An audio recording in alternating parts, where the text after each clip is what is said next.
In this world, is the destiny of mankind controlled by some transcendental entity or law? Is it like the hand of God hovering above? At least it is true that man has no control, even over his own will.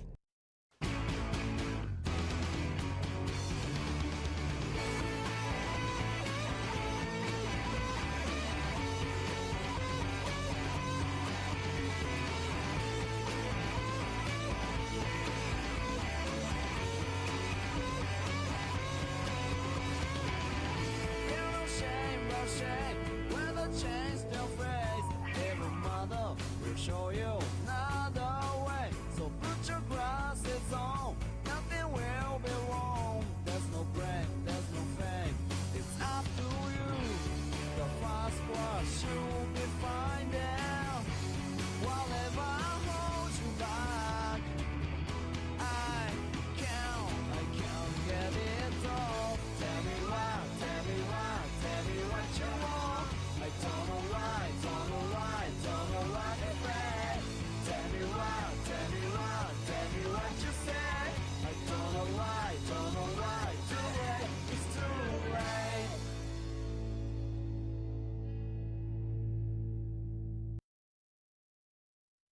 Hello, hello. Oh, oh, that's not yet.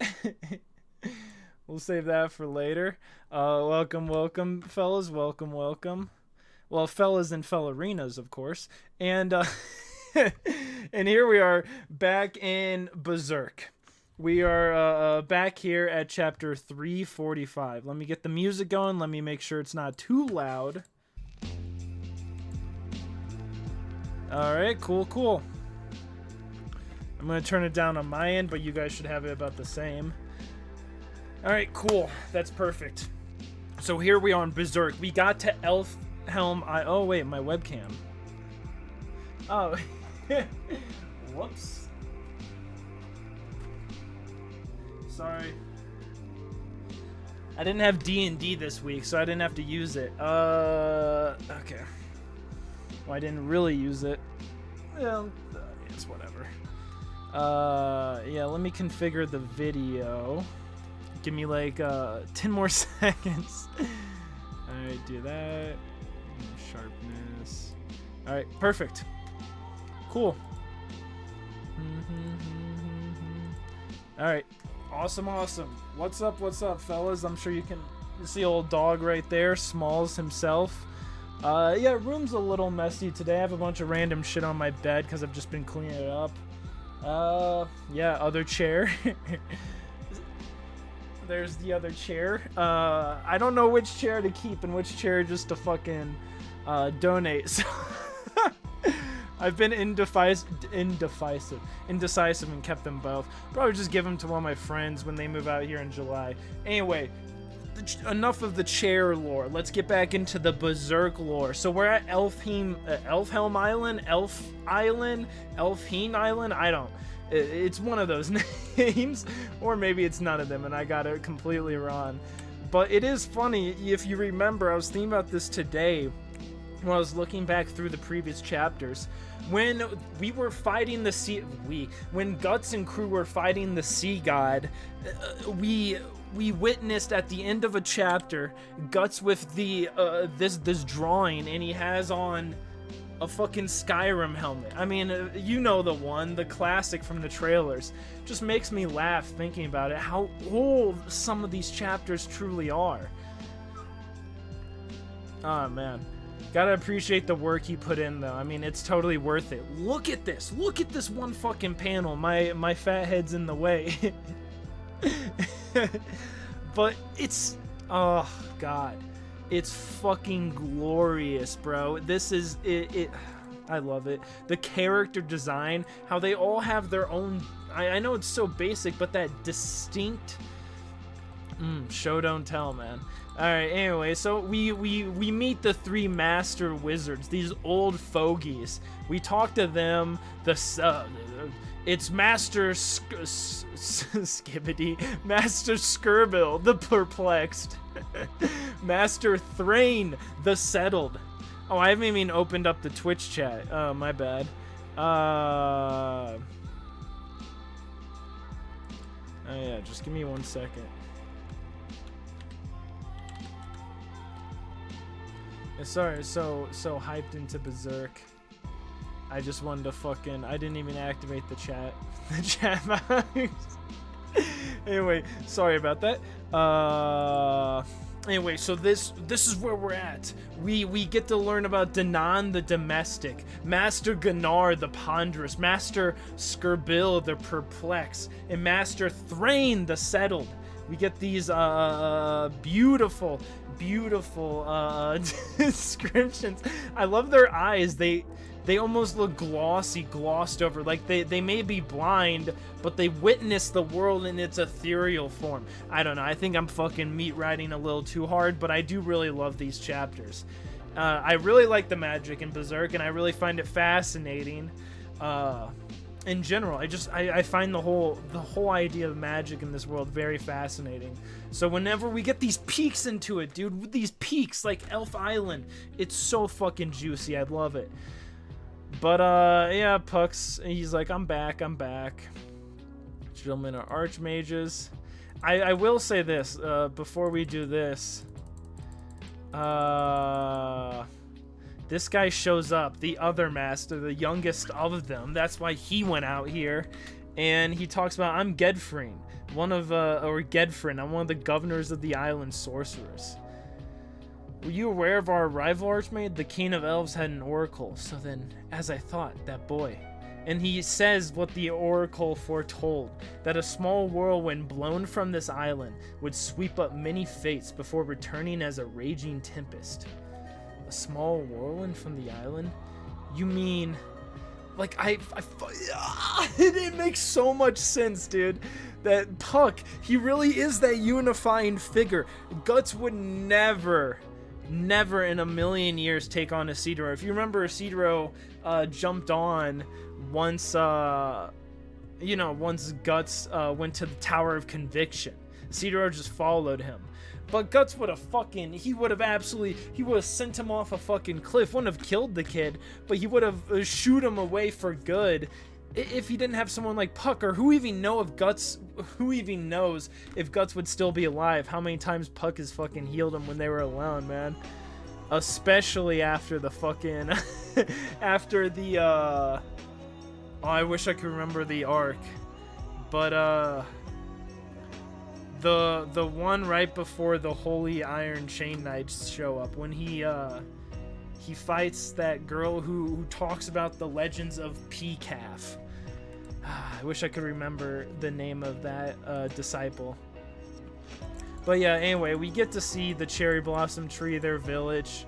I think this is the shot no, not that one. Yeah, this was for the thumbnail, dude. Something about this is so fucking beautiful. I don't know, guys, like I think I've talked about this in the past. I'm a dungeon master. I write my D&D. I do my D&D for my homies, my groups that I've done over the years. I currently do one for my brother and his friends. But it's just like, dude, shit like this really makes me think. It's so well-rounded. Anyway, I don't know. I really like it. So it's always helped inspire me, dude. The way he designs this magical utopia. It really is this stark contrast to the rest of the world, and it's really good. If you want that more material sort of D&D, you set up a material world, because if none of your players except for one are a spellcaster, then you can just make it rare by default. And then once you find a place like this, it's this otherworldly, you feel like you've gone into another dimension, even though you're still on the material plane D&D. Anyway, enough about the recap. So, I'm so sorry. I'm just rambling here for the first 10 minutes. So he talks to these fellas. We get to see some great, just funny shots of them goofing around eating. Guts is like, whatever. And it's like, and there's cake! Everyone's running over. Just some great shots. And there's cake. Hell yeah, dude. And then you can see them outside too. I love how they're just the background. But it's all these like initiates and acolytes who are fucking like peeping in, like looking in. Oh, what's happening? Oh my god, mysterious outsiders. And I love how Morta's in here, and a few of whoever was on guard gets to go in too. But then we get to hear about it. We get to hear about the material plane, how things have devolved, who the Falcon of Light is, and what's going on. This tree, these branches, the whole lore drop happens here. We finally understand it all. Griffith has caused a fissure in the earth that has essentially merged the planes, or made it easier to merge them. That's why we have the overlapping of the astral and the material. That's why we have these legendary creatures now brought back to existence. It is literally a great fissure, a borehole between the strata of our world and the astral realm. And then they talk about how on full moons we get to see this magic. We get to see where the planes kind of, come together. And this guy talks about there are also the Dragon Road. That's what we call. These are like the major fissures you can make. And I guess this is like the Dragon Road of Dragon Roads. You guys get what I mean? It's the ultimate interstate for my people who live in the United States. Imagine one in Texas, those memes you see in Houston where it's like 8x8 lanes.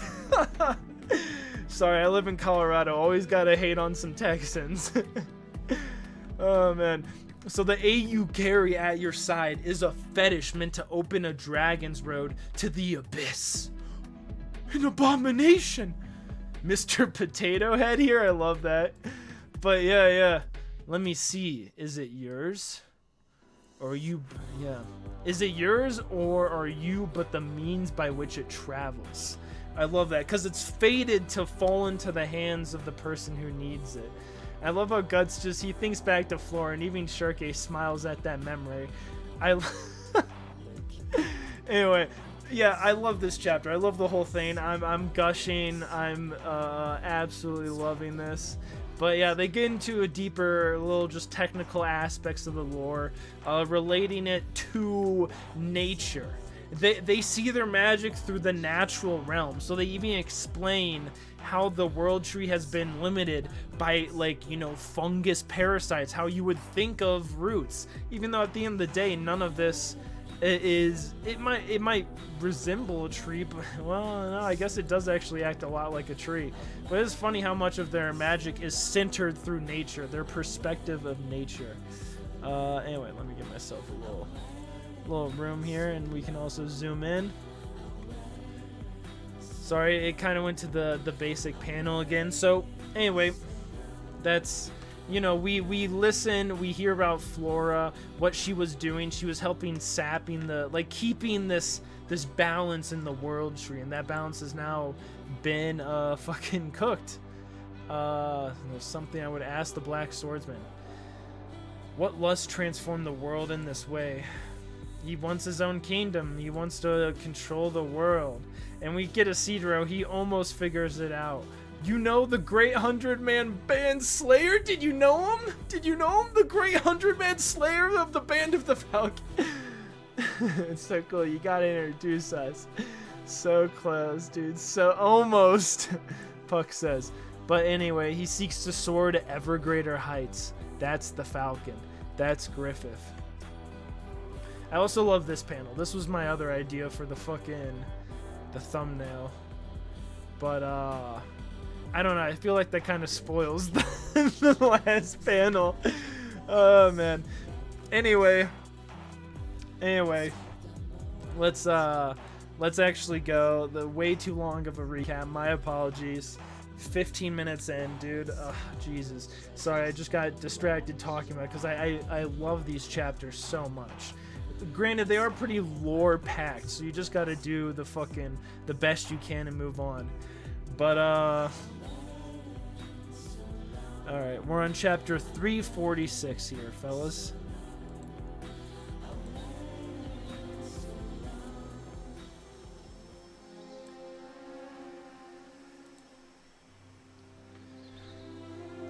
And they're all looking around these massive trees arching all over them as the crew is walking through. Sure makes me feel pint-sized. Impressive, huh? Not so big now. Aren't you full of yourself? Don't leave the group. You only get lost. Even Isma over here. Whoa! Like, she's blasted and blown away. She's only ever lived on one rock all of her life. Only seen big rocky shorelines and everything. Yet, here she is on an elfin island, just as snapped, just as blown away as Isidro. They're two peas in a pod, you know? And even Serpico's like, huh, it's bright, even in this dense forest. It's as if the forest itself casts light on us. Even Shirke is kind of blown away. She's like, it seems a great odic force waxes in these woods. Strong yet wholly gentle. This forest is the demesne of the elfin king. If you're wondering, whoa, what is demesne? I actually saw this on D&D one time when I was reading up on some shit. It's like the domain, their local domain. This isn't where the god or the elf king is originally from, or where maybe their actual form is. You know, they have their form on the material plane right now, but their whole spiritual, their astral form is tethered somewhere else. But this is their domain. This is where they represent themselves on the material plane, or just on the material.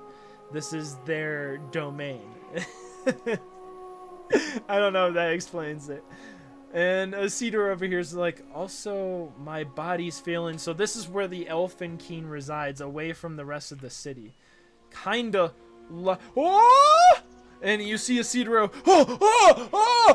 he's now holding on to a tree. And Buck's like, he's evolved.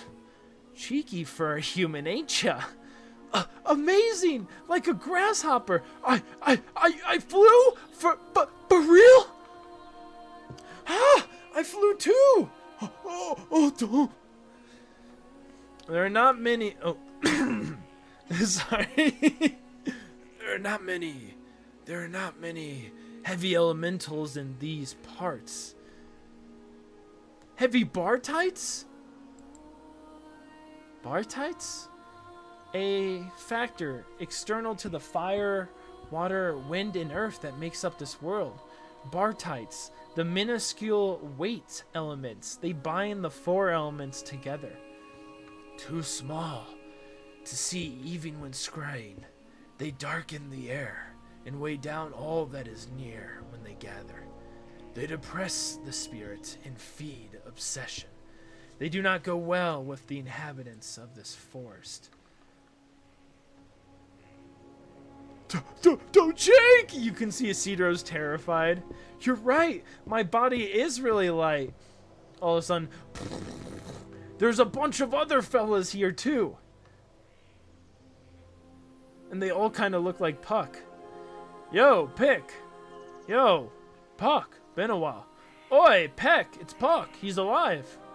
I bet he was playing around and just forgot how to get home, Pack. The jerk. Puck's been so lonely. I only remember just now, though. So, Puck, Pick, Peck. Yo, Pick. Oi, Peck. It's Puck. Yo, Pick. Wait, is this Pick? That's Peck. He's Puck.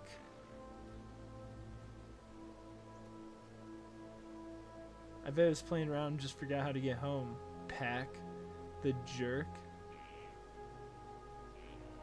Is he talking about himself? Is this Pac or is he Pac?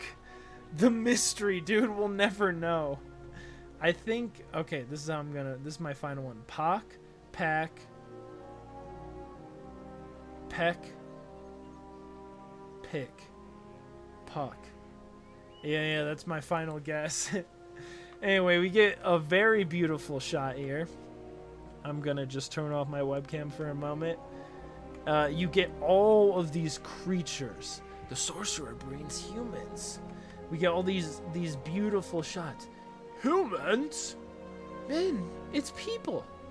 And you get all these out of the woods just come all sorts of creatures that we've never seen before. Half human antelopes, wooden tree tree sentience, centaurs, baby centaurs, or maybe different fellas, foxes, unicorns. I don't know what that is. I don't know what this is. Half human bird thingy. That right there. That's a thing. That.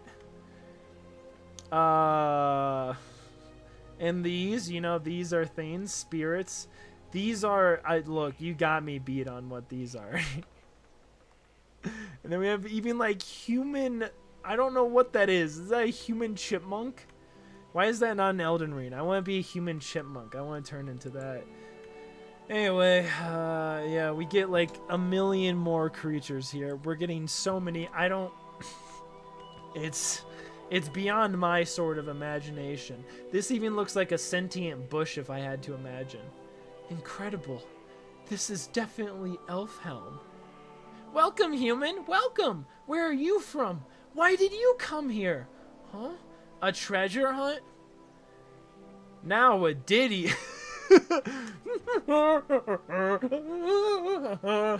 And we get this guy doing a violin ditty. Reminds me of orchestra in high school. All the people dropping out their pan flutes and whatnot.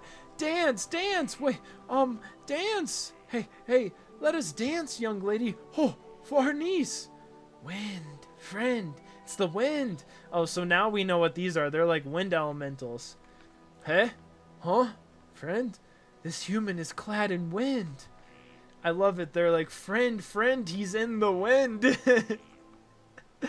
Oh, man. So all the wind elementals are attracted to him because he has wind on him.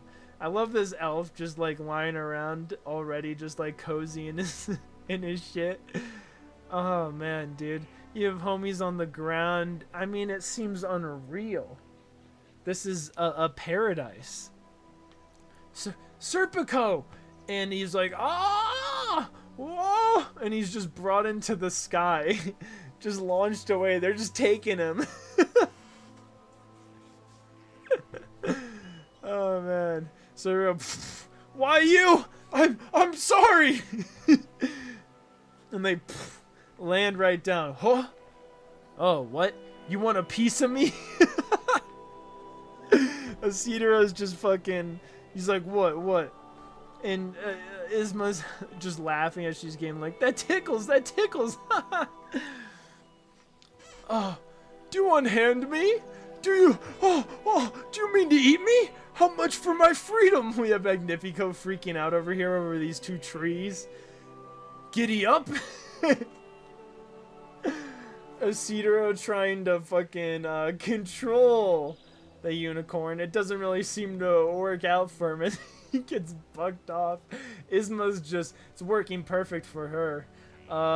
That's elves for you. They're all just getting launched away, taken away. Fucking Roderick. I love this. I love the fucking armored knight, Vice Commander Azan, in the background talking to the dwarfs, bro. I have to wonder, are you a descendant of dwarf human hybrids? Who knows, man? Who knows? But yeah, we get a little nice peek of him in the back doing his thing, dude, talking to his fellas. Just love this interaction between the two. Jeez, these woodlanders have no manners at all, as expected of the little chestnut's hometown. Yo, hi, you came from the outside, right? Please tell us about it, about the outside world. Oh, there's no helping it, I suppose. Very well, I will tell you of my grand adventure with Shirke. And, you know, she's immediately lifted off with them, too. Shirke left behind. You know, I always bring it up, but these animations of Shirke always remind me of, it's part of Yakuza. Oh, is it still labeled Yakuza? Whoops. Is that true?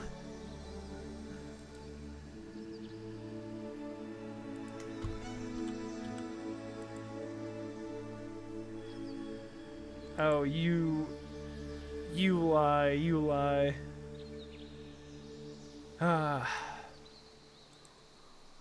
But, oh yeah, there's a lot of fairies, bro. We're in Elfhelm, man. Yep. Plenty of fairies, dude. We're getting to the dements of the Elfin King. We're so close now. But yeah, anyway, really like these animations. Always reminds me of the Peanuts.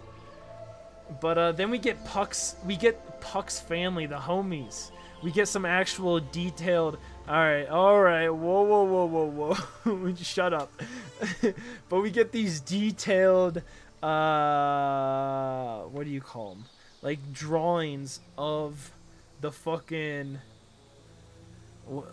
of Puck's brethren, Puck's brothers, the other 4 to his 5.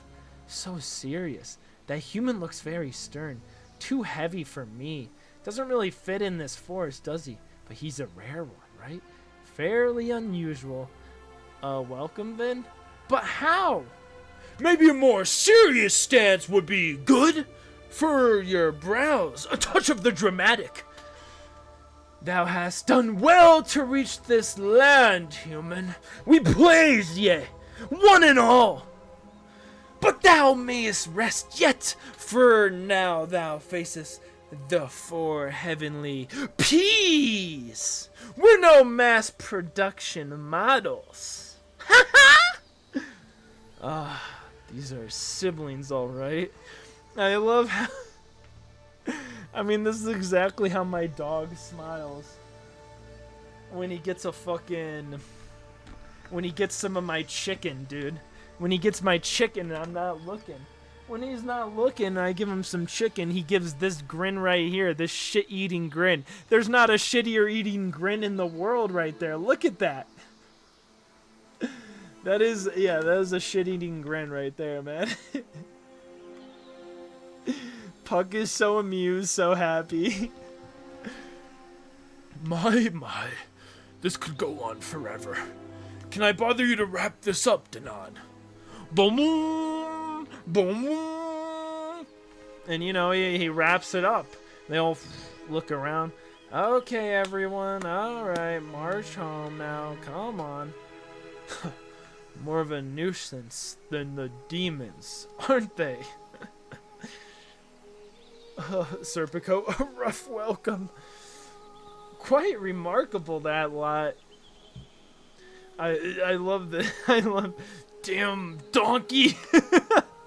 He got bugged off, so fucking of course he's mad, calls the unicorn a donkey. Of course Isma's unicorn doesn't leave. Damn donkey. Elf's strongest, you know, Puck showing off. But yeah, what do you guys expect? We're in the Elfin Island, bro. It's gonna be a little fun, a little mystical here, but as we make our way, we find ourselves at the cherry tree, the massive one, the big one, the huge one we saw in the chapter 344. And now we get elves staring down from beneath in the in the cherry blossoms, in the trees, in the tree's own, I don't know, ecosystem is the best way to describe it. And we get everyone talking. That's how far away they are here, where the elves hide above. Holy crap! Up close, it's less like a tree and more like a damn mountain, with a lone castle at its peak. That kind of mountain. Oh wait, and more like a mountain with a lone castle at its peak. That kind of mountain. I'm thinking of Kaer Morhen from Witcher. Magnificent. Literally an otherworldly sight. It's beautiful. So many fairies. So this is a cherry tree, huh? How many berries can you get from this thing?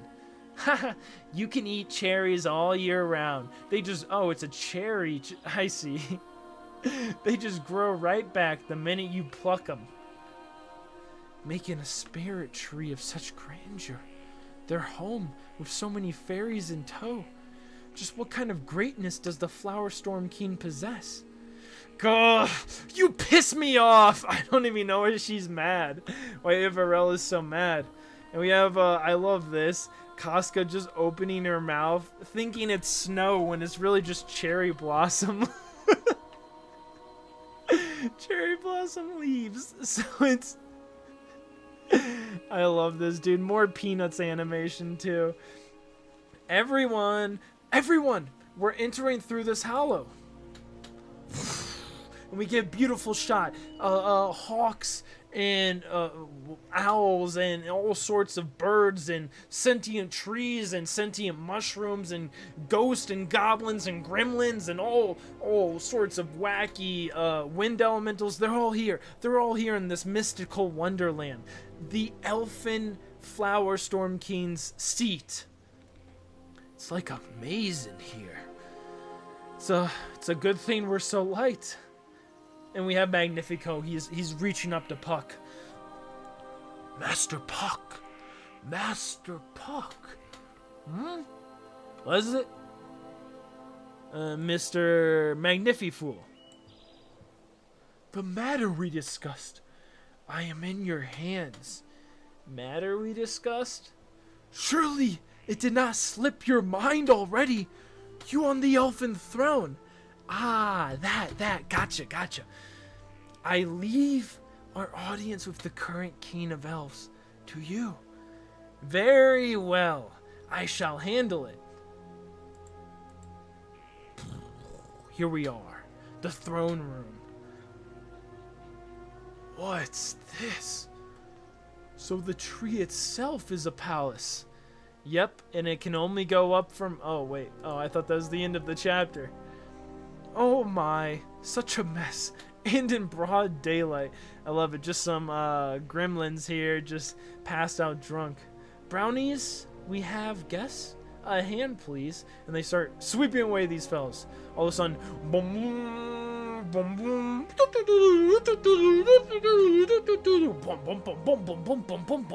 boom. And I love this. We have pan flutes and horns being blown, and mushrooms being ba-bombed, and all of a sudden, the music is going up. It's revving. Magnifico, he's sweating. He's ready though. He's about to take over the Elfin Kingdom with his puppet in tow, Puck. Is this our audience? Oh, finally. You know, he's been a nervous wreck, so ready, on edge, keeping out, watching everyone. Finally, he can relax. Once he has Puck as king, he can relax. He will be in charge, and all will bow down. Yes, he is about to. Oh dear, hurry. I wonder what he's like. Puck's boss man.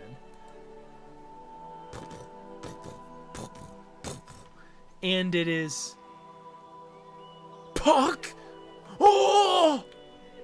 I love how even Guts, you can see barely his he's like, huh? Isira, oh, Isma, oh, Suregate, no way. She doesn't believe it. Ivarella, no. Cervico's jaw, he drops down just a little bit. Magnifico is shocked.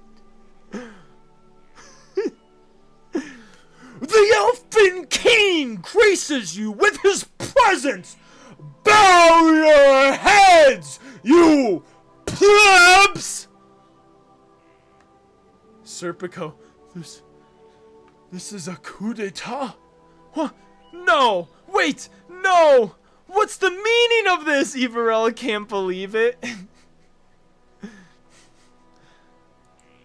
Let me take off. Puck was the king all along? What's he doing? Heh, is that so? Ah, who knows? If we get more time off, I don't mind. But we play every day, don't we? The Elephant Kingdom for you fellas. There you go. That's what this is, the kingdom. These are the fellas that are up against you know, fucking Griffith. These are the last of the spellcasters, fellas. This is what we got. Anyway, I love this so much. Pleb's pretty good one. Peons as well. That's what my dad was called when he was in the military. His drill sergeant called him a peon, which is an old Spanish term, if you're wondering, from the encomienda days, if I remember correctly. A gross miscalculation. To think that the elf would... Oh, I must feign ignorance at all costs. My plans for elfin market development will all be for naught. He's like... You will submit to my authority. Those who do so will be handsomely rewarded by my Minister of Finance, Magnafool. What? No, I... You've sold us out to the humans? Yes! Treason! Ah! Ah!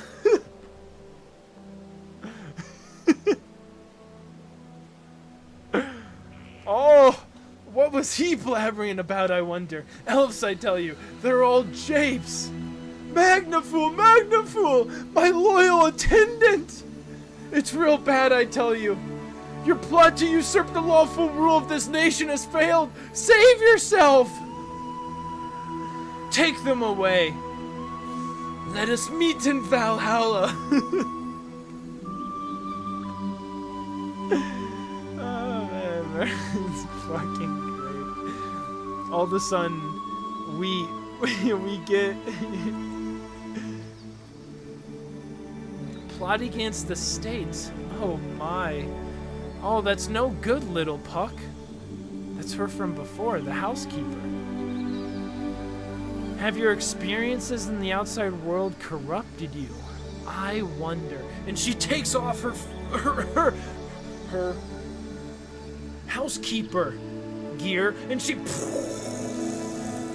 turns into this. The Flower Storm King. Welcome to my elf home, travelers. Time to get fucking berserk, fellas. Oh wait, you can't see me. Yeah, we're getting berserk. Pretty exciting, pretty hype. Very beautiful shot. Very insane. I mean, dude, you guys can just tell. Yeah, anyway, that's the Flower Storm King, dude. An absolute babe. Oh, I accidentally clicked on my email. My fucking Outlook. You know, like the little tab at the bottom. I was like, that is not what I want. I'm trying to switch musics. Oh, I didn't have it ready. My bad. I was gonna use the Tim Allen grunt right here, but it is what it is, dude. It's a little too late.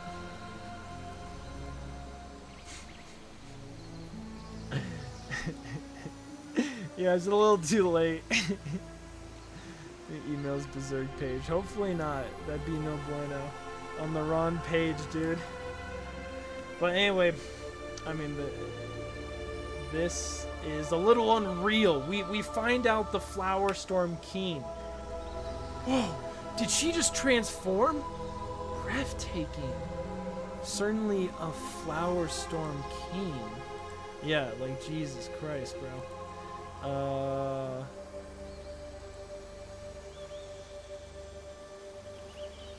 Yeah. Okay. Sorry, I'm just getting the next one ready. Music. But yeah, it smells so nice. Farnese is absolutely shocked. Breathtaking. I love that. Serpico. I actually love all their faces. Roderick's hilarious as well. And Guts actually looks goofy as fuck. I don't think I've ever seen Guts look like this. Bro, what is Guts? Oh, man. This might actually be a great fucking panel for the thumbnail now that I think about it. Because it doesn't reveal this at all.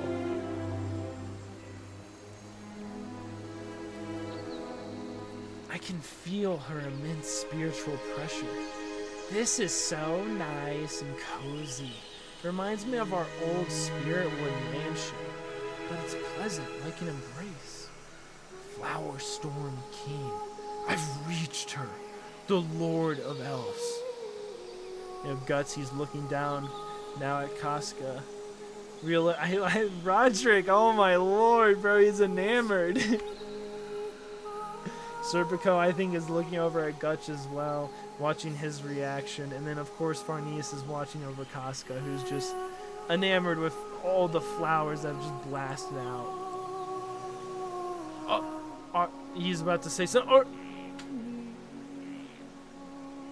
And as he's about to say something, he gets cut off. Please wait. First, we must punish these 2 children. And I love this. Not real people. Oh, yeah. Not based on any real people. But, I love the faces here. Serious face! They're all in the background, trying to act like completely innocent. We're super serious. We're here to show support for Puck. And I love, even the 5th guy, he can't keep the serious face. That's his, dude. It's just the Caillou face.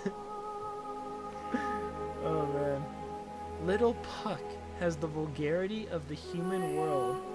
Little Puck, or I think that's Caillou's dad actually that I'm thinking of. Little Puck has the vulgarity of the human world left such a deep mark on you? Do you want to be keen that much? To be keen is to be free! Free to eat all the snacks and loaf around all day. I'll be the king of deadbeats! And Magnifico's like, oh god. But isn't that what you always do? Well, now that you mention it. And a king has keenly duties to perform, you know. The duties? Indeed! Be it in my palace or throughout my kingdom, I sweep and clean up your scattered, half-eaten leftovers, so the great cherry tree does not shrivel up and die. To keep on good terms with the neighboring sorcerer village, I go. I help prepare their meals. I clean. I talk to the aged grandpas and grannies. Lately, I've started to wonder if I might not be a brownie myself. Do you still desire the crown? Oh, hail Elfhelm! Look, that's the army puts up. Don't. It's. I didn't even think about that. That was my bad. Oh my lord. Oh shit. Anyway, yeah. Whoa, Puck. Glory to the Flower Storm King. He's doing the Elon. Yeah. It's just a Roman salute, guys. No one else has ever used that. Oh man. No, I in true fashion, I think this is actually Puck using the Nazi salute. I'm not even gonna sugarcoat that. It's still, to me, it's funny, but I understand why people would not find that funny at all. Anyway, I'll pretty much leave it at that. You fellas decide if you find it funny or offensive. That's on you. But yeah, I don't know. Berserk is pretty offensive by its nature, so I don't know if this is really the most offensive thing by far. I mean, there's the horse. Everyone knows about the horse, so I'll just leave it at that. That's what I always think of when I think of something that might just instantly kill someone. They might just be like, I'm not reading any more of this. Oh, God, dude. I know, there's a lot of violence in this series. Anyway, I don't know. I do find it funny, but I didn't even fucking think about that until I did it, and I'm like, oh, God. Anyway, yeah. But then she's like, and this is, Mr. Magnifico. Oh, don't just... The scoundrel intended to use me as a figurehead and be the puppet master behind the throne. He would sell the island elves into bondage as pets for the humans. But that seems a tad poorly thought out. This good-for-nothing would turn the place into a refuse pile in an instant if he could. He's a hurricane of complaints and buyer's remorse waiting to happen. I truly... Besides, since that shriek of the astral realm, the astral planes and the earthly realm have begun to intermingle, so with elves popping up all over the place, their market value is sure to fall. Your evil plot ends here, fiend! I love that. No, why did I come so far? Only for this! And thus, for the crime of conspiring to subvert the state, I sentence you both to capital punishment. He brainwashed me! I plead insanity! You can't charge me if I wasn't in complete possession of my faculties! I want an attorney! Money is no object! I condemn you to assisting the brownies for today. Mercy! A retrial! Now then, with that dealt with, let's try that again. I am master of the fairies on this island, and known by the name of Flower Storm King, but please call me Danan. I have heard your tale, Mr. Black Swordsman. You wish to reclaim the mind of the black-haired young lady, yes? Can you do that? I don't know. That's that's probably not guts. Can you do that? I could try deeper, but that's what you got. If I use the passage of dreams, then yes, most likely. Congratulations, Serpico. Isn't that a relief, man? And even, isn't that a relief? Even Roderick's like, you did it, boss. You did it. Isidro, I knew it! I knew it! Yeah. Even Farnese looks happy. They're all glad. It seems they got... Shut up. I would have liked to hold the reception banquet first, but you're under too much pressure to be in the mood for that. Isn't it so? If it pleases you, shall we perform the rite immediately? In Guts, please!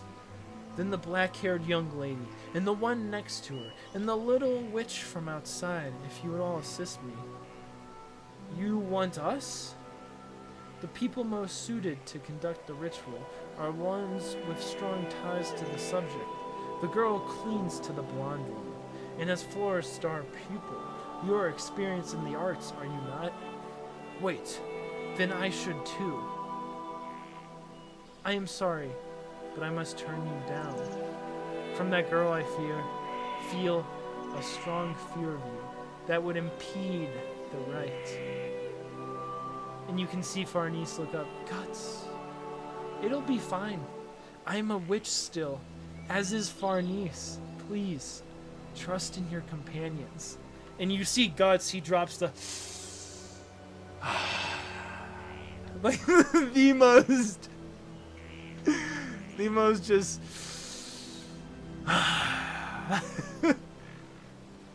just acceptance sigh, bro. that fucking face. That fucking face right there, dude.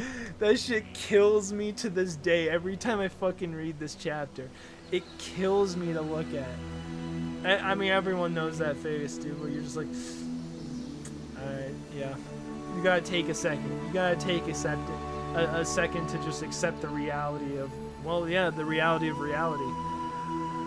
Yeah, I trust you with this. Take care of Casca for me. There will be some time until the ceremony ends. If you linger here, you'll end up the elf's playthings again. We should come again later. Can Puck and Mr. Magniful come with us? They'll find us when they're done. We've come this far. Nothing for us to do now but wait and have faith. And here we have Danan bringing them down. This reminds me of the Great Hallow in Dark Souls 1, by the way. The Great Hallow tree. It's this way, and Danan brings them down. Flower Storm King, may I ask something? Oh, what is it? Oh, and Danan is fine. Miss Danan, what is the passage of time, or the passage of dreams? Exactly what it sounds like. I will have you... Oh, it's a little loud. Sorry, my bad. Let me turn that down a little bit. Exactly what it sounds like. I will have you enter her dreams. Enter her dreams. And through dreams, reach the recesses of her soul. Look deep into the incident that has been set fast in her and find its resolution. That is the rite for the passage of dreams. So we enter her dreams. We're going inside of Casca dreams, and her dreams reach into the recesses of her soul. Can we do that? I've never I will guide you. I see. Even Shirke turns around. It's the same basic principle as using a magic ritual to navigate the astral plane. We just keep to our luminous bodies and we should be fine. Just be aware of one thing. It could be said that dreams are a part of the astral plane, but the rules that govern them spring from the conceptions of the dreamer herself. Determining what those... Sorry, I'm like sick as fuck. I have a massive booger right on my nose, so I am gonna pick my shit. I know that's kind of gross, guys, but I've been sick for like a week now, dude. This fucking sucks. I'll try and get through it without like fucking going at my nose again, but it is kind of droopy, and I don't want to rush out. I guess I could use one of my fucking bath towels, but yeah, if my hands get too much shit on them, I'll just fucking yeah, I'll just go wash them off. But they're chilling right now. I'm just using my fucking left hand. Anyway, I know that's a little gross, but God damn, I've been sick for like a week now, dude. I almost got over it, but then, yeah, hiking that mountain, that was a brutal day, so sickness came back. Sickness for the thickness is back. But anyway, we continue on. Oh God damn it. This is the ceremonial site. You could call this a bed of magic mushrooms, perhaps? Alright, me. Okay. These little ones have sucked up plenty of spiritual power from the cherry tree's roots. They will call you to dreams. You will stay here. Putting down Casca right there. Settle down wherever you like. Shirke! Relax. Breathe slowly. Inhale the spores.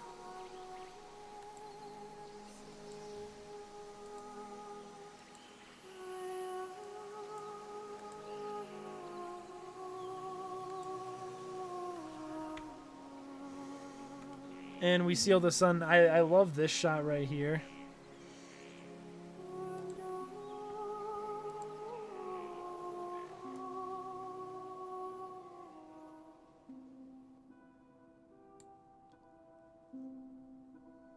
And they start to fall into a sleep, a slumber.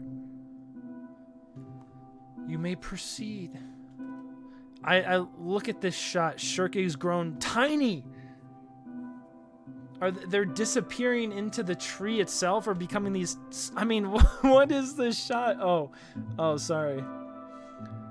What? Oh, get out of here, homie. I don't want cheap viewers. Suck my dick. But we have this great little, I don't even know how the magnitude works, where my head was a second ago, and I don't even, did they shrink? What happened? But they descend down as they become these tiny little humans. I don't even know what is happening here. The forgotten, unforgettable memories, the hidden thoughts, the signs and symbols of that which is engraved in her are gathered here in the passage of dreams. And all of a sudden we have Shirke's dream. It's Peanut style, dude. She looks around, opens up. It's the honey cabinet. I've seen it. Ah! Your shameful secret, bee secretions. No. This is, I'll expose you to your teacher, to my man Guts, even the Farney. I'll expose your secret to all of them, completely and utterly, all laid bare. Don't! Gollum! Wheel of fire! Yeah! Futile. Ah! A little squeeze of the tail.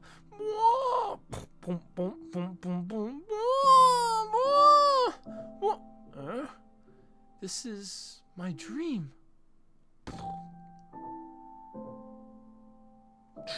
That door. What about the honey? What about the honey? What about... And she gets through real quick after that. I do love Shirkei's dream.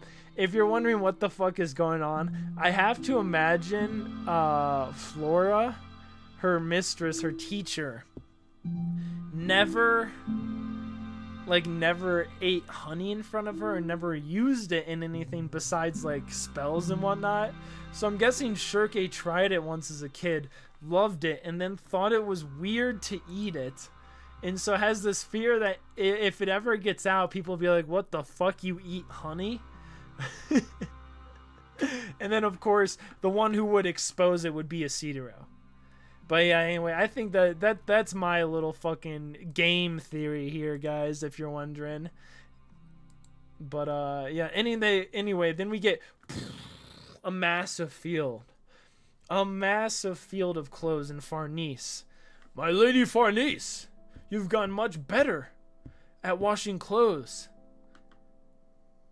Thanks to the tips and tricks you showed me, you're a big help. Everyone is very grateful. I guess. I think that's Magnifico right there. That's our commander. Magnificent. Not a stain remains. You are our pride. Oh, God, dude. They're all dead. Every holy Iron Chain Knight is dead. I don't know, there's just that moment when you realize that there's only one survivor, that one noble, and then Azan, her, and Serpico of the entire order. Your dedication is indeed praiseworthy, truly a lamb of God. It's nothing. I have an excellent scrubbing stone is all. There's just guts left now. Cheers! Never heard guts. What? Does that feel good? Oh, yeah. If you struggle like that, I can't wash you properly. Oh, God! Don't pray. Your hands are closed when you pray. Farnese? Master, you aren't dry yet. Now is not the time, huh? Come, let us go to Casca's dream. If you remember, if you're wondering what the fuck, what is Farnese's? If I'm guessing correctly, she just wants to be useful. I mean, that's usually the thing we see. So here she is. She wants to. Oh God. I mean, this is so hard. She's using Father Mogus as a washing stone to wash all the clothes clean. Not a stain remains. So none of the blood stains, none of the dirt stains. We're all clean again. I don't know if you guys have any ideas. I'm always interested, but it's very, very fascinating. What a fried dream. Then we get Casca's. So this is Casca's. Is this me? This is what Casca's dreams are usually like. We're in the surface layer of her consciousness. We have to go deeper. Oh, look, there. What are those flower petals? That is Mistress Danan. Must be guiding us. If we follow, then hopefully... No more Minecraft music. Not allowed anymore, guys. Sorry.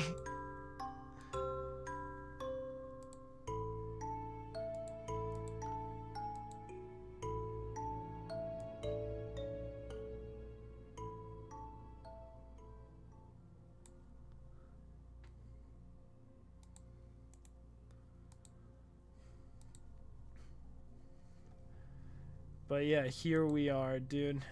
Here we are. 3:47 end. It's about to get a little crazy, bro. Is that... Yes. He knew, dude. He knew ahead of time. Stream boo. Oh my lord. This should not be on the cover of this copy. Jesus Christ, fellas.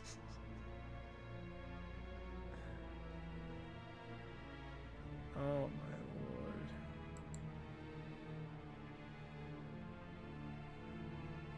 But anyway, we're transported to Casca's inner dreams. And we get this. This is Casca's inner world. Gloomy waste, lit by a black sun. Quite the ghastly, savage, and desolate scene, is it not? Just what could have happened for her innermost being to birth something like this? What is the meaning of the rags thrust up like banners everywhere, I wonder? And in the distance, that hellish peak, what is it? I do not yet know. That is the very reason we came here. Indeed. First we must seek out the Casca who resides in this world. But how? This place is vast. In dreams, size and distance are mere symbols. Focus your gaze, and some sign or omen will and we see a dog chained to a casket, pulling it, struck with what looks to be multiple jagged spears or some sort of but he's walking across this flamescape, this hellscape, and as they get closer, a dog, a spear-riddled hound, dragging a casket. Horrified! The hound's left foreleg, the crest on the coffin. All of a sudden, the left foreleg. So, the left arm on a human. And the crest itself, that's of the Band of the Hawk.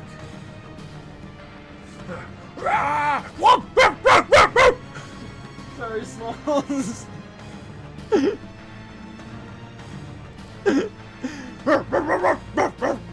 And he's like, I'm sorry, Smalls. What's that? All of a sudden the banners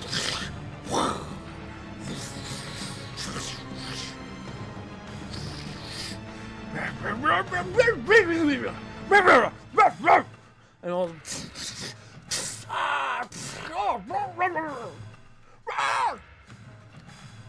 and one hits the casket and he goes, the dog goes berserk and bites up.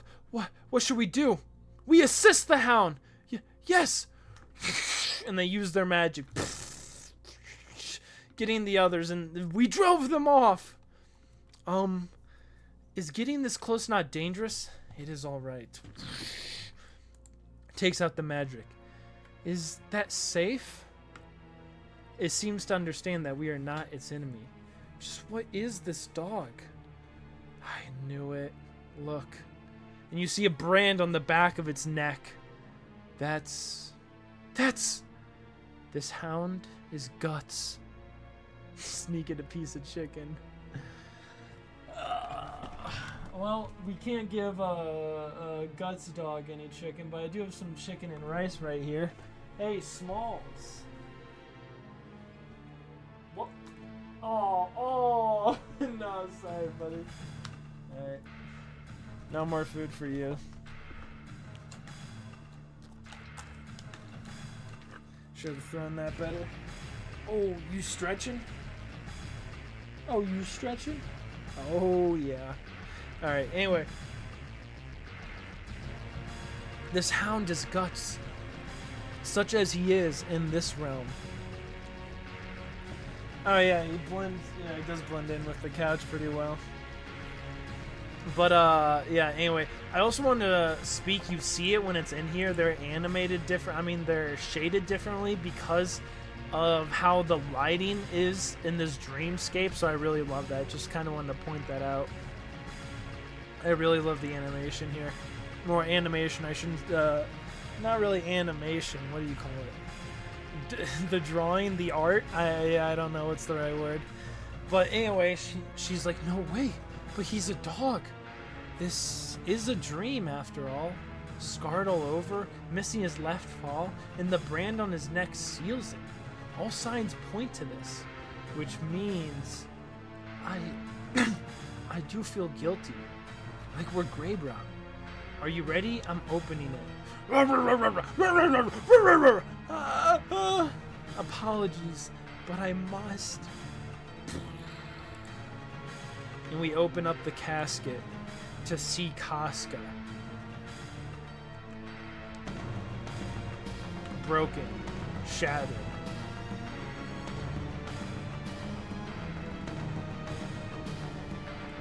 A broken doll? There. And you see Shurke point inside. We can be sure this is Casca. Oh, this withered hollow doll is... Oh! Gods. Why? Is something wrong? Come, see from this side. In her chest, something small. There's the Casca we know, the one we see today. A tiny person, even smaller than Puck and Evarella. This is probably a fragment of Casca's self. I suppose we can call it that. Come. There's nothing to be afraid of. Slowly, Casca comes out, touches the hand. So cute. Jumps on the hand. She completely lacks poise, just like the Casca we've always known. I love her just sliding around. Woo! Runs up. Whoa! Whoa! Shit! Let me look out this way. Wind comes in. Oh! Careful! Having her carried off by the wind would be rather serious. Let's put her back. We are inside Casca's mind. Were this little one to be separated from the doll, it might affect Casca back in the waking world. Be a good girl now. Yes, you're right. And they put her back. Oh, let me up! Let me up! Ah! Falls right back down, Casca. I'm sorry. I'll play with you later, so... I now have a grasp on the general situation. As for how we proceed from here, though, well... Mistress? Yes? Let us follow her guidance. This is what you wish for, too. The dog looks over. In agreeance, gives a little bark out, and they head on their way. A faint light can be seen in the gloom. To save Casca, they delve deeper. Time to get berserk, fellas. Oh, wait, just kidding. We're no longer in the dream sequence. We're back in Elfhelm.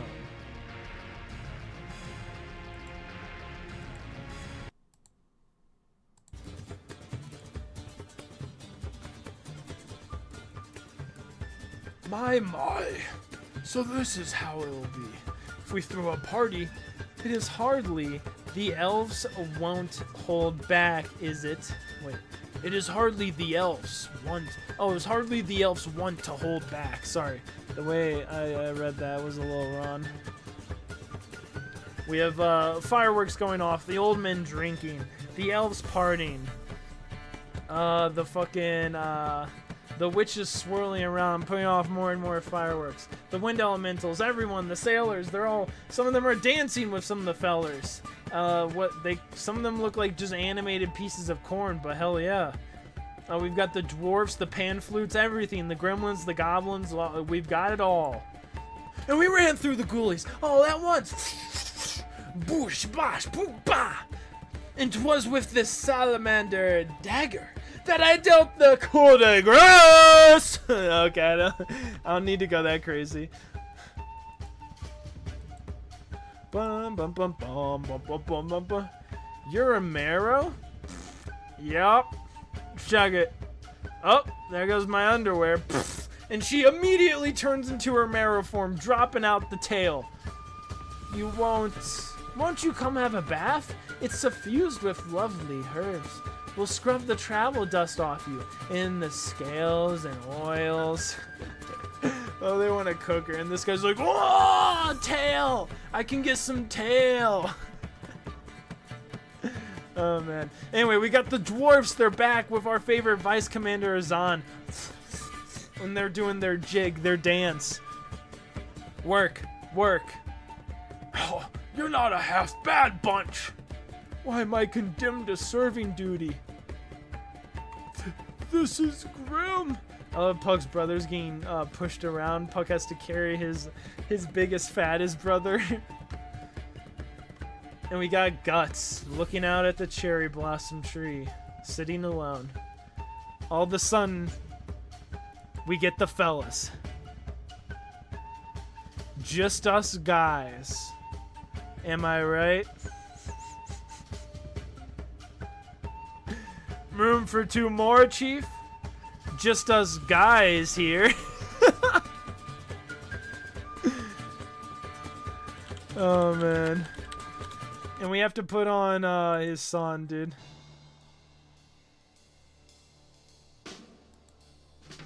The Roderick theme. Just us guys here. Let's indulge ourselves and watch the cherry blossoms. I know how you feel, but after coming all this way, you must leave it to the others. Isn't that why we set sail? What you journeyed for? Well, that said, you don't seem too good at that sort of thing.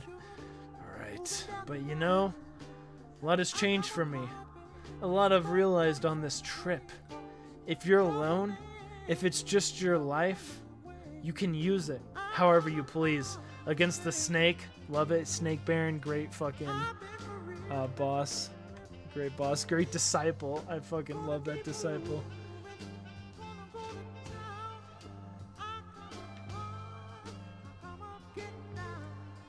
You can use it however you please. Wear yourself out, get cut to ribbons, doesn't matter. But then there's 2. The blade grows heavy. Fighting like death doesn't concern you because... fighting like death doesn't concern you. And it becomes a thing of the past. I couldn't handle things on my own. I threw away my way of life, relied on the strength of others, and somehow pushed on. I am grateful to hear you say something to hear something so sincere coming from you. Getting tipsy already? Could be. But I guess I've had a similar experience. Things have changed for me too on this trip. When we joined the Holy Iron Chain Knights, we left everything in the hands of God, and in doing so lived in peace after a fashion.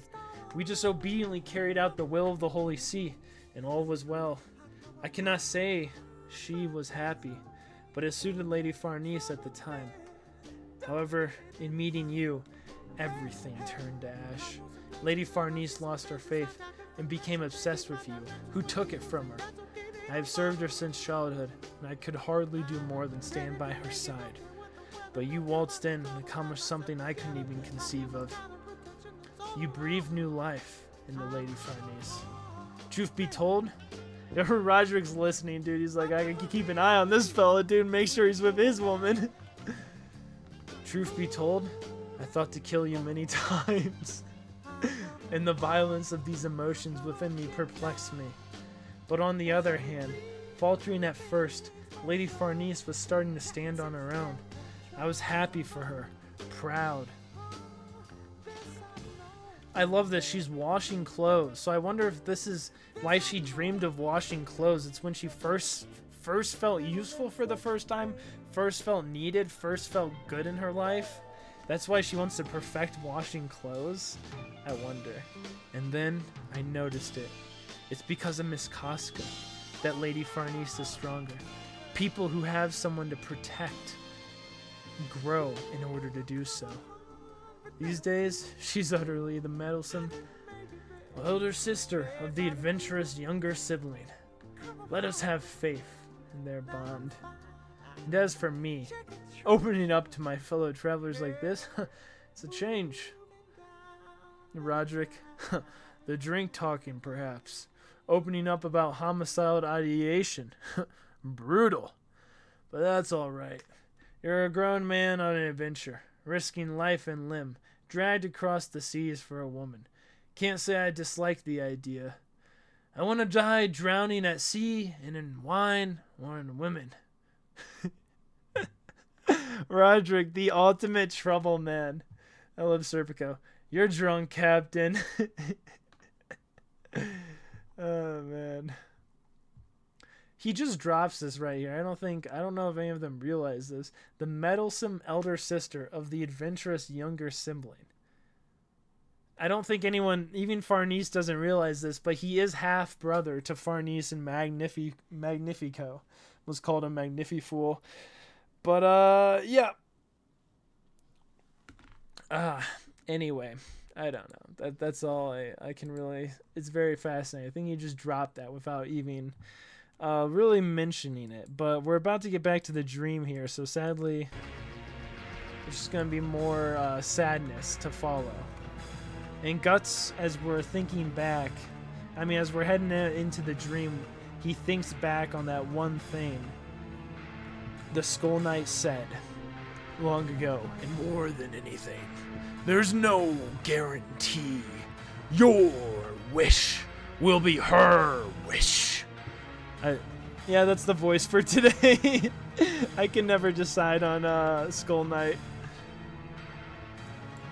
So we have them trudging on here. Shirke, Casca, and all of them. We've walked quite a ways. Where are those flower petals leading us? They're fighting the winds. Here, both space and time are ambiguous, but I believe we should be coming across another sign soon. Master, is that... This is a campfire.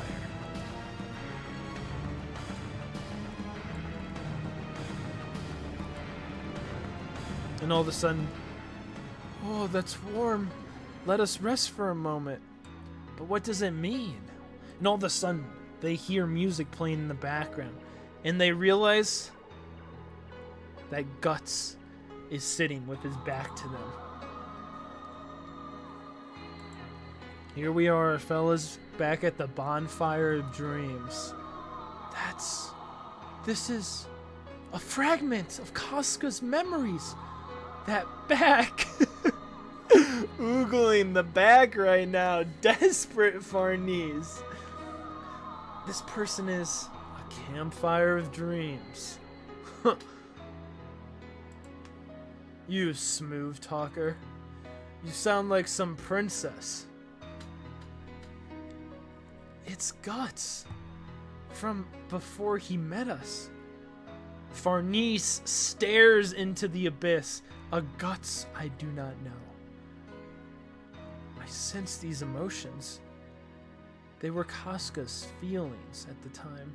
Bittersweet yet gentle. A curious sensation.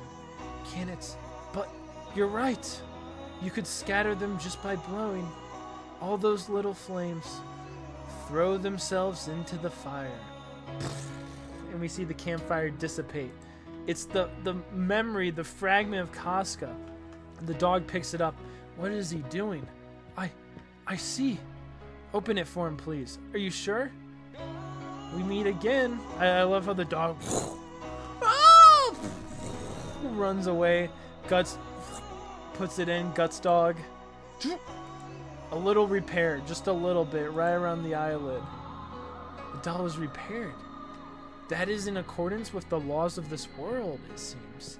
We gather the pieces of Casca's memories, scattered across the wasteland. The doll is mended, and then surely... And there's more of them. Smalls is now on the floor looking at me. And it's those shadowy creatures again. They brought friends this time. It seems they intend to impede our progress. We will face them and destroy them. Huh? Boom. What is it? No, what is it? I must have brought them from my dream. But this is probably a godsend! Both of you, lend me your strength! We get these beautiful shots of the golem and the flame wheel, massively overpowered. Incredible! It is a dream after all. Holding fast to Casca's bonds, their soul-searching journey grows ever berserker. Oh, harsher. Grows ever berserker.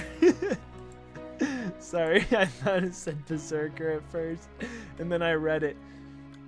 TV anime is airing. Oh boy, Okay, I know which one that is. Master, over there! A sword and helmet? It looks like it... Oh boy, who might he be? And then we see it on horse. Once again, the memory when Guts and Casca first battled after he whooped Corcus and the Corcus crew. Is that Guts as a young man? They're fighting. But why? I'm sensing fierce aggression from Casca. Were they enemies? And I love how Guts is right above her and all Casca can think is, I'm dead! And nope. Griffith saves the day instead. But yeah, another piece. Casca jumps up. Oh my god, oh my god.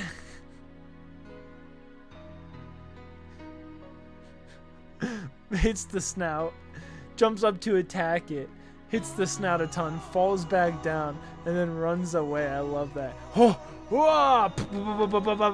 Falls down. Oh! The doll is healed again. Seems our theory is correct. Let us keep collecting fragments like this. Yes, please keep it up, Dog Guts. This is a battle flag, right? War? So Casca truly was a warrior. Ah! What's this? A shark knight? Casca, God, she's really ticked off. Okay. I don't even know. I don't even. Anyway, oh, they took Chu. Oh yeah, she beat his ass there, and then they took the fort of Tudor. I forgot. A sense of unity with her comrades, a sense of accomplishment in fulfilling her mission of exhaustion. And while they grab that one, oh god, they're getting fucking jumped again, dude. They fight more of these bat creatures, taking off another one, the silver dagger, the flame whale, all the fellas. They see another one, another sword, and somehow different. Does being... That's not Griffith. Does being born of the nobility mean that you're chosen by God? If you have something to protect, take up that sword. Feels like she's taking a blow to the head, similar to what I felt for Guts. Here, something changed inside Casca. Similar to what I felt for Guts. What are those? Plants, perhaps? If you really press me on it, I'd say they look like bugs. Dang it, they're coming for us. Shirke throws out a bunch of the golems. Now go! Another area. A chandelier now. And everyone knows this music, dude. It's the Berserk ball music. The best music in all of the OG Berserk.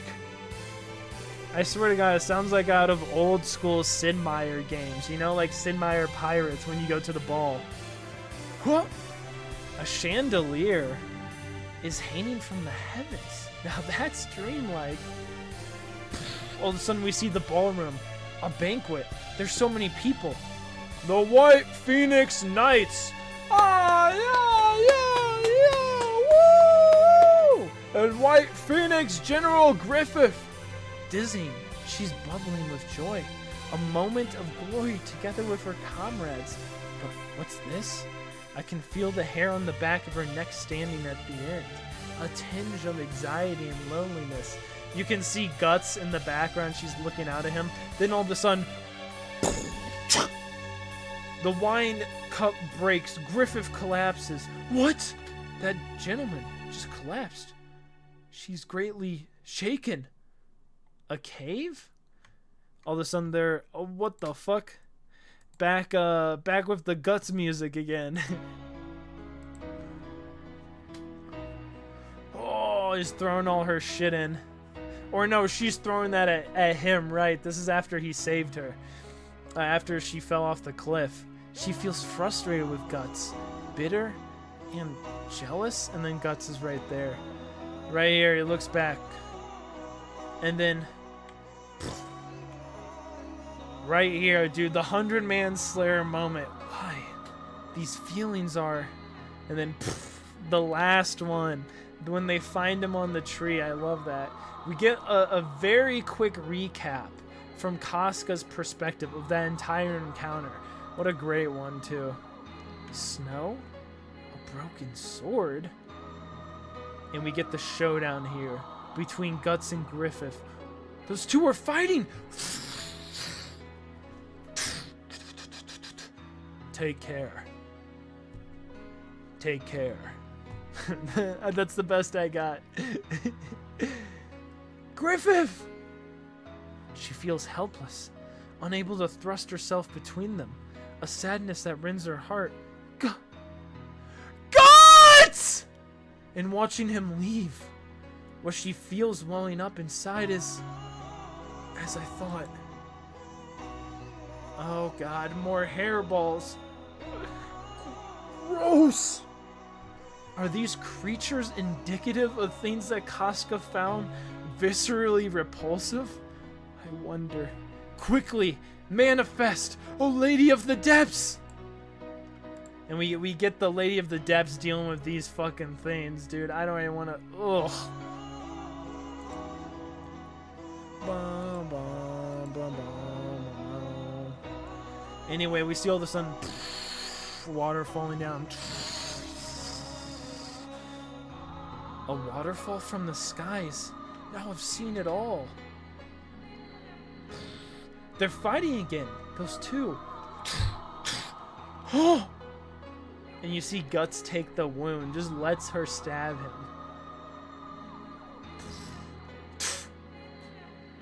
Guts saves her. We all know this, dude. This is when they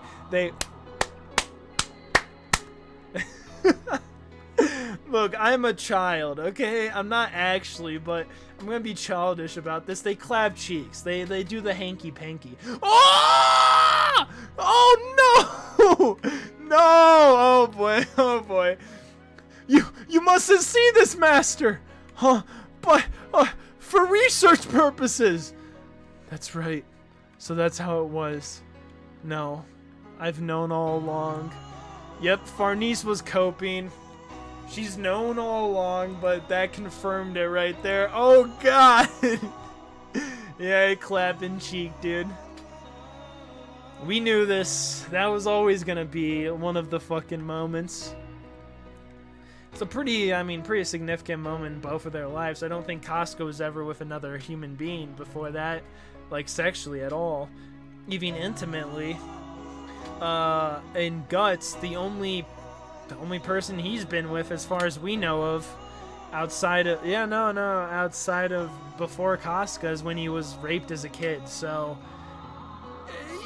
yeah, no, pretty big deal for both of them to do that. It was, I know some people were like, oh, this manga can be gratuitous, it can be overly sexual, but I don't know, the one time you actually see those two in a sexual relationship, it's either they're being abused and it's not willfully put on them, or it's like it's overcoming that trust. It's a character moment. I don't know if that makes any sense. That's how I look at it, but look at it however you want. I don't think it was really like I think it was, I think it worked perfect. It finally solidified this is their relationship. They are a thing. And then you see the problems later. Even before the eclipse, Casca's like, I can't go with you. I'm sorry. You have to remember, now we don't know if this was going to happen. We have no fucking clue. But when the eclipse happened, Griffith was shown a vision. Whether we know this is true or not, he was shown a vision by the God Hand. And in that vision, it showed his life if he turned down becoming reborn, getting his wings. And it was him living with Casca. They had a kid, I think, named Guts and something else, or I don't know. They had like 2 kids or something, and she was serving Griffith. He was completely fine now. He didn't say a single word because his tongue is cut out. He can't say anything, and he's probably absolutely cooked. He seemed pretty weak, just sitting at this table, being Casca being his housemaid, essentially taking care of everything. But yeah, I mean, the world would have went on, dude. For better or worse. I mean, the reality is, I don't know if Guts and Casca are ever gonna be together. I don't know if they can ever have that. Anyway, that's just one thing I wanted to point out. I don't know if it would have been a happy ending for Guts, even if Griffith didn't. Obviously, it would have been better if Griffith didn't use the Bahilit. That's not what I'm trying to say. But I don't know if Guts would have ended up with Casca if he didn't.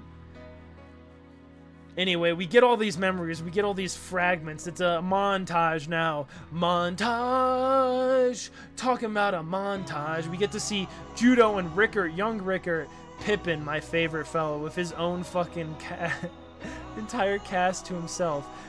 Corcus, as always, messing with Rickert, young Rickert.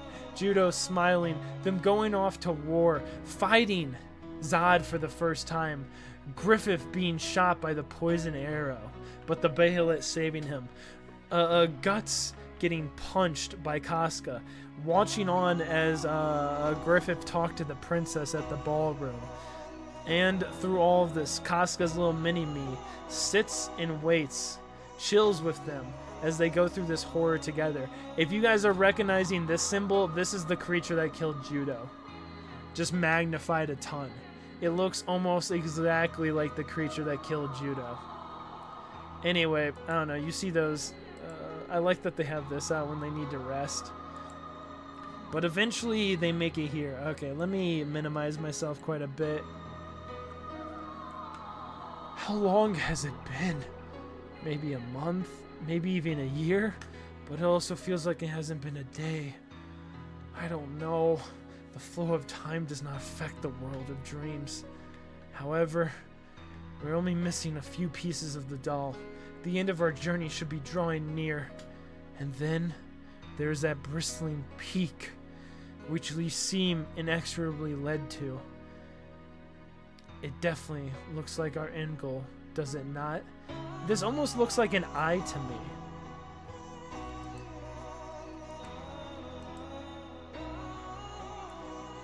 What chapter? Or 350? Alright.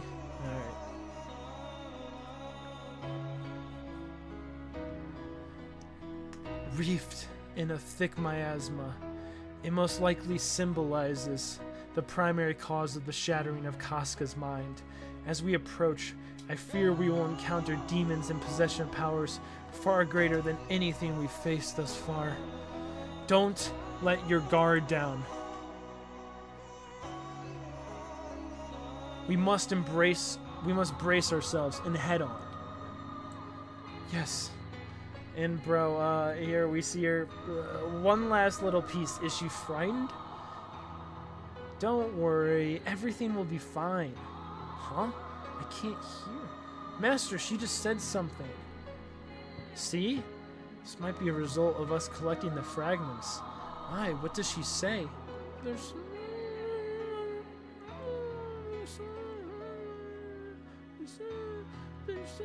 someone I want to see. She wants to see someone?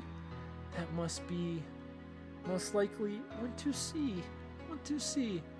We will get you to him. That is what he wished for. As the party continues on their guided journey, what awaits them at the hellish peak?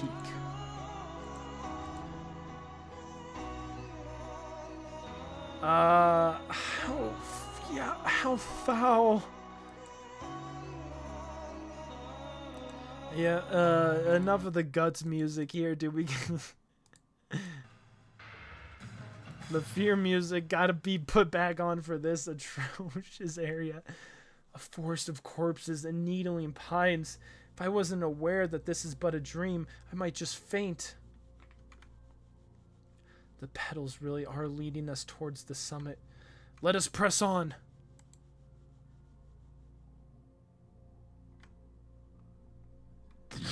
Ah!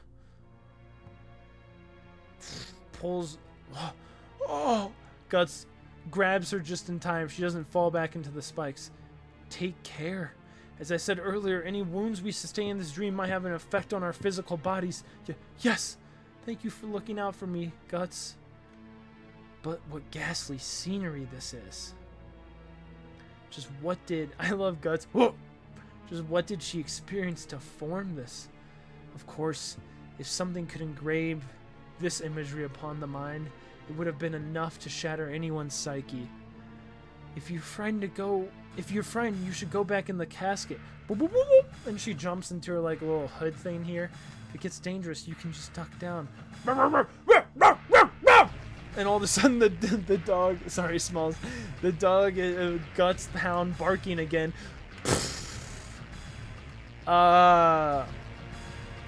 Okay. That's an enemy. Oof, this is stirring up, I know, even more feelings of visceral aversion.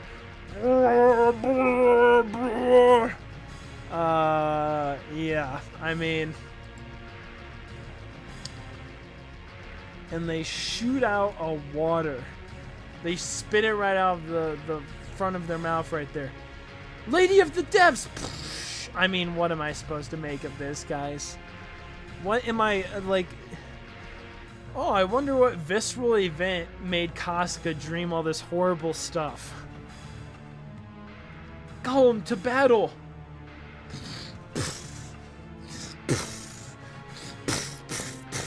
And he's beating the shit out of them, absolutely walloping. Oh, the numbers are too great. Gollum cannot withstand them alone. Master, behind us! Oh God, they will surround us soon. To get out of this, what's this parcel? A tree root? I see. In accordance with the ancient oath, appear before us, rotting root lord. Right. Now, flame of wheel, clear us a path. Quickly now. They get further in. They fight these antenna creature bug-like things. Then they fight these dog horn creatures. Then they fight this thing, which it looks a lot like the creature that literally picked Casca up when she got, raped. I don't know how else to say it, guys. Fucking crazy. Okay, yeah, these are just penises. I mean, what am I supposed to say this is? This looks like the X-rated version of the Spy Kids thumb fella. If you know what I'm talking about from the OG Spy Kids. The thumb guys. This just looks like the porn version of them. It's veiny, dude. It's fucking veiny. Okay, we clearly know what haunts her dreams still. Oh, Jesus Christ, bro. It's a hellscape. You feel for Casca in moments like these. I mean, Jesus Christ, this is what her mind's been infested with. This is why she's turned into a casket, a broken doll, shattered beyond recognition, in her physical appearance and her mental. Once through this field, well, even her astral, which is fascinating. Once through this field of entrails, we'll be at the foot of the mountain. Hang in there, hang in there. I will. You can hear her talking now, responding. Oh wait, I don't know if she's saying I will or Farnese's. Just a little further. With the needling pines growing thick up ahead, these large fiends aren't be able to pursue us. Oh great, we got two gorilla silverback dicks. Awesome, great, love the design, Mira. They've spotted us. This is bad. I have no more fetishes with me. I'm all out. We have to run for it. That's impossible. They will soon be upon us. They're too big for my thorn shakes. What can I... This is... Throws it back. Oh, swift is heaven's vengeance.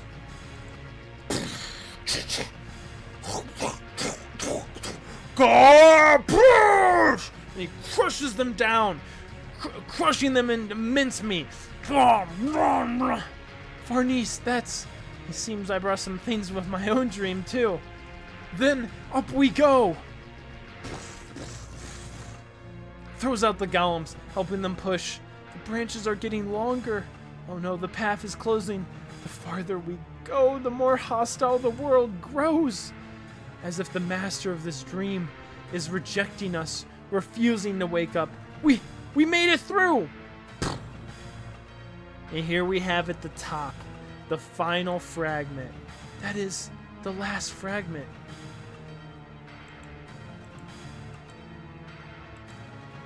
That's the final judgment. Stay strong. Only a little bit further now. All of a sudden... Huh? A hawk of darkness descends upon them.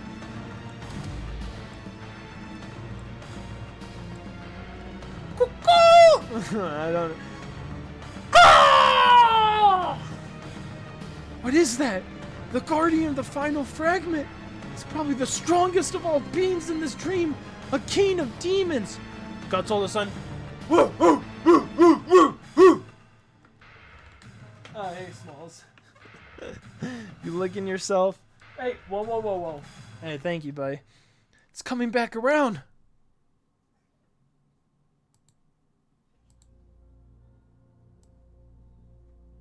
Alright, give me 1 second. My fetishes are back. Golem, shield us from its attack. And he's ready to shield it. This hawk of darkness tears them up. The wind swings through them, absolutely annihilating it. What a monster!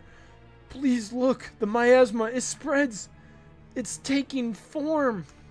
It's the creatures. The ones we recognize from the apocalypse. The eclipse. The apocalypse. All of a sudden, Shirka gives the stare. She understands. I once saw this in Guts' memory.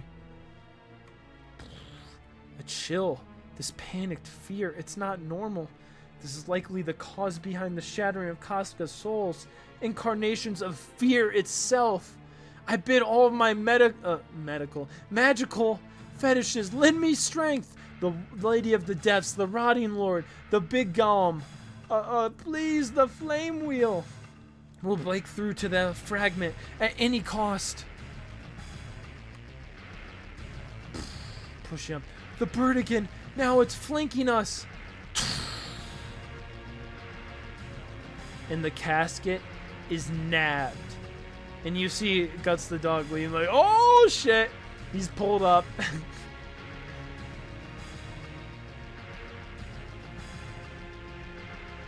Oh! Picks up, drops the casket just ruefully. It snatched Guts in the casket.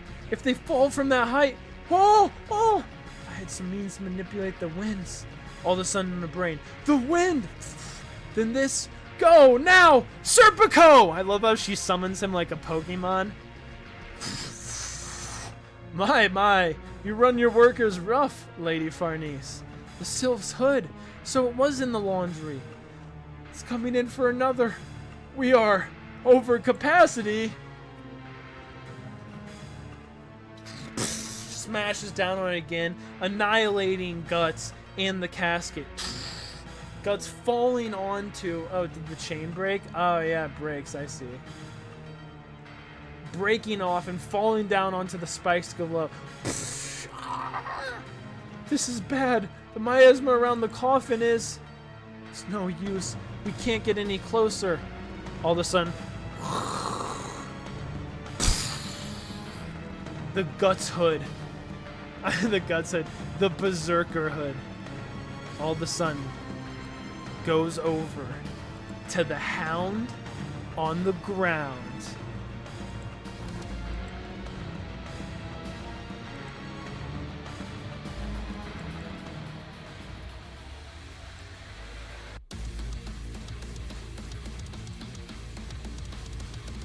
And we get Guts. That is the Berserker! And Guts, he launches off. He's about to, well, he has gone Berserk! Let's run it! Guts has gone Berserk! Can he protect the coffin? Oh man, Hayden, I hope you enjoyed that wherever you are. Oh fuck. But the Demon Slayer, the Dragon Slayer sword, it pops out of his tail! Now you see where Blade comes from. Not the Marvel character, the Elden Ring character. It's unmistakable. That is the Berserker's armor. Guts has gone berserk. Oh! You can see him howling under the full dark sun. Slaying his first demon. Guts is making the enemy fall back. Let's retrieve the coffin. If we don't, it just might be Guts who destroys it. The bird is circling back. It's going for Guts. Oh! Oh! I love that. Launches the cannon. Breaks out the mouth. It's none other than the Hawk. Guts leaping up. Sweeping around. Bringing the sword down. Press on, golems. Serpico, you will be raising the coffin. Be reasonable. I love this in the background. This, oh god. That fucking shot is so good. The miasma unleashed by the bird steadily bursts demons. There's no end to them. There's more of them. They're already done for over there. They're coming. You can see them right behind them. We've no means left to defend ourselves. All of a sudden, sorry, we gotta stop the cool music for a second. All of a sudden, well, no, this is a pretty good song too.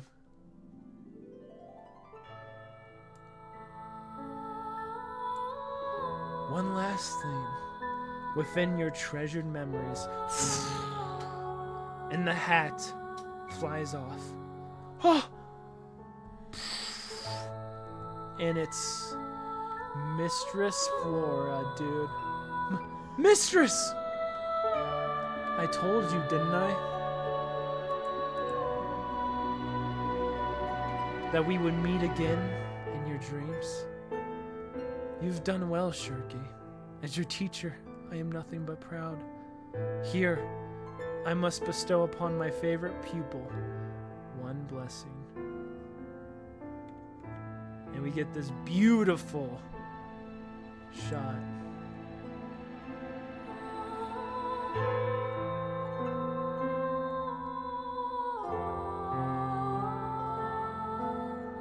Go to the fragment. Yes! We made it! Yes, somehow. It was out of reach. How shall... Then please, leave this to me. This goes under the coffin. Ho ho ho! I see, how convenient. Now finally, the golem's opening it. This is...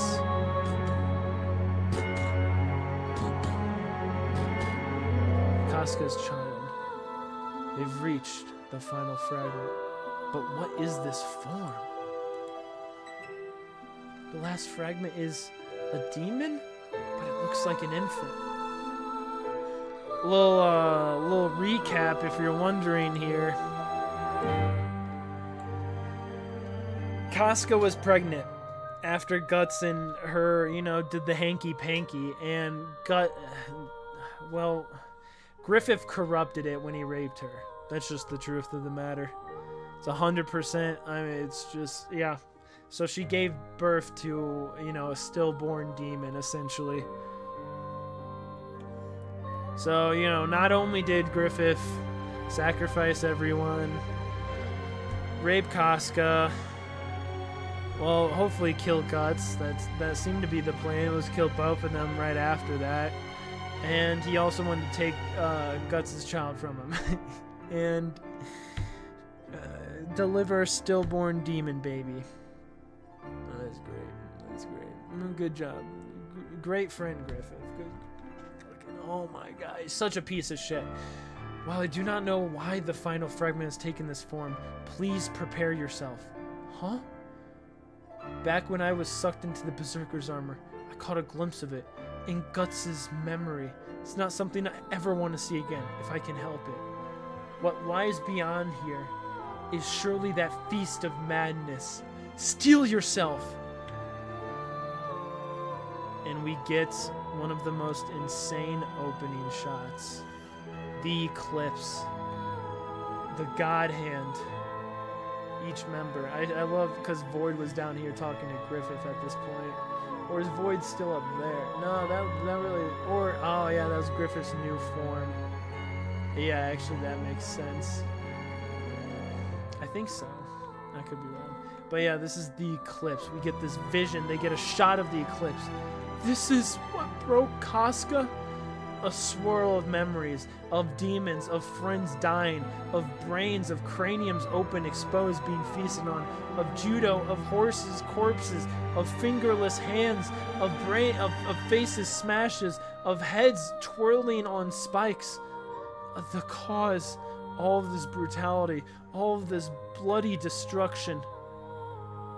A pure, glistening shot of Griffith reborn, and Guts fighting, trying anything to get to her. Believe it or not, this is a work of fiction, by the way.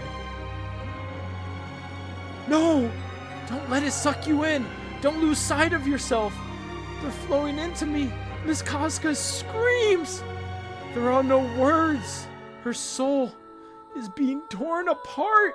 And we see Guts, for Casca watching Guts forced to watch. And I mean, well, we know who this is above her. That's Griffith. And here she is, broken, torn into a million pieces. We see the moment she is shattered. It is the moment she's violated, raped in front of Guts. It's not just one thing for the demons, the apostles to do it. It is the moment Griffith does it that breaks her. That moment. All of a sudden, the last fragment, her heart. What is this? The final fragment. It's her heart. Then, if we bring this to the coffin, wait, please. Huh? Did you notice something? Its shape. Most likely, a hex dwells within it. Hex? A curse? What does that mean? If something bad happened if we returned it to the doll? I was thoughtless. So preoccupied with restoring Casca's true self that I forgot. Living through something so terrifying, preserving those memories alongside her sense of self must have brought Casca unimaginable pain. Perhaps that is what broke her. There's no guarantee. Your wish will be her wish. I see now. She was there as well. She remembers that. The hawk is upon them. He's here. He's ready. No! And Guts takes the hit, biting, letting the claw stick into him while biting the other one. Guts! Guts twirling around, uses his sword, absolutely tearing into the hawk. But we will never get another chance. You're scared, aren't you? You can see her shivering right here. I know what it is like to be in darkness without hope of salvation, curled up, unable to move, unable to do anything about it. Therefore, as he did for me back then, now will I, by my own strength, blow your darkness away. Farnese, Miss Casca, and Master, and I do not want to believe that the days I spent traveling with you were all in vain. Indeed, that is why we're in the passage of dreams. Now, why we're on this journey in the first place. Guts thrown to the side. Now hurry! With this, the nightmare will end. Puts it in. Claw there one moment, gone the next. And then she mends completely. Casca is full.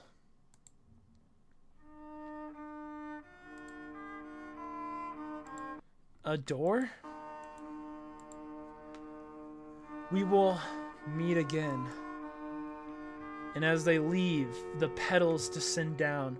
Oh! And the dream ends.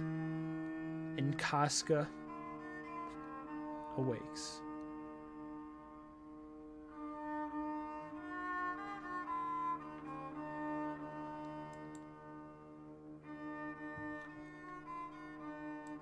That's it for the stream, guys. That's where we're gonna call it. It's where it ends today. The Rite of Dreams. Did I say that's the dream for today or stream? That's both. But it ends with this. Casca, awake again. Is she who we once knew? Who knows? Who knows? But that's it, fellas. That's it. 3:45 or 3:46 technically to 3:54. That's the stream. That's the Rite of Dreams. I can rhyme all day, fellas.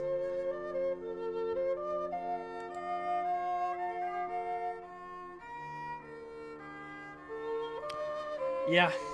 There's not much else to say, man. Absolutely. We're near the end now. Near the end. We're almost caught up to the actual manga.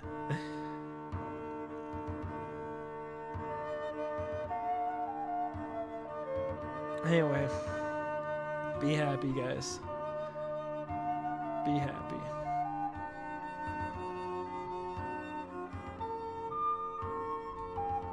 I'll see you fellas later.